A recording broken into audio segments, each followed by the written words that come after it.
మిర్చి తోట చూడండి ఏ విధంగా అడ్డుపడ్డదో అడ్డము. ఇక మేమైతే ఇట్లా అంటున్నాం మట్టి అంత దగ్గరికి. మీ తోటలు కూడా ఇట్లా రైతు కష్టాలు చూడండి ఫ్రెండ్స్. అసలు లాస్ట్ ఇయర్ ఏమో పత్తి చేను మొత్తం అడ్డం పడింది.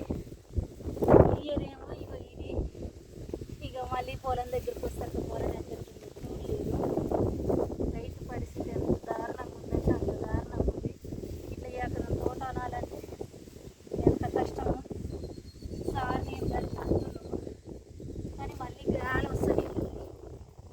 అక్కడి నుంచి అనుకుంటూ వస్తున్నా. ఇవన్నీ మొక్కలు చూడండి ఎట్లా అడ్డుపడ్డాయో. ఇది ఎట్లుంటుందంటే చిన్న పిల్లతో సమానమే ఈ మిరప తోట. ఇట్లా ముట్టుకున్న కొమ్మలు ఇరుగుతాయి. ఇక పూత కాయ రాలిపోతుంది. పచ్చికాయలు పడ్డాయి కానీ ఇంకా చేను లేవాలి.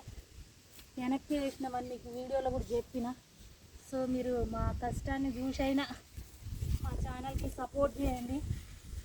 మా ఛానల్ ఇంకెవ్వరు సబ్స్క్రైబ్ చేసుకోకుండా సబ్స్క్రైబ్ చేసుకోండి ప్లీజ్ అండి.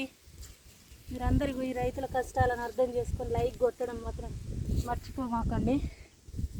రైతు రైతు రైతు అన్నట్టుంది పరిస్థితి. చాలా దారుణంగా ఉంది. చాలామంది పొలాలు కోసి ఆ ఓట్లు ఎండబెట్టాలని ఐకేపులలో పోసి వాళ్ళవి కూడా దర్శనాలే. ప్రతి ఒక్క రైతు కష్టం. సో మీరు ఎవ్వరు ఇంకా మా ఛానల్ని సబ్స్క్రైబ్ చేసుకోకుండా తప్పకుండా సబ్స్క్రైబ్ చేసుకోండి.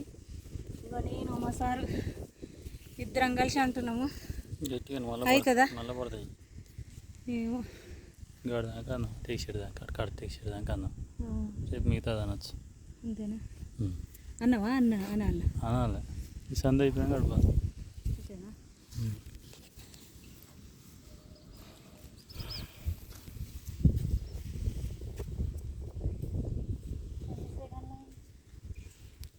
రెండు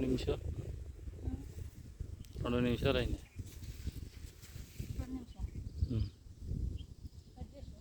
ఉన్నది చట్టం పడింది. ఈ ఎకరం చేను మాకు అవుతుంది అయ్యా.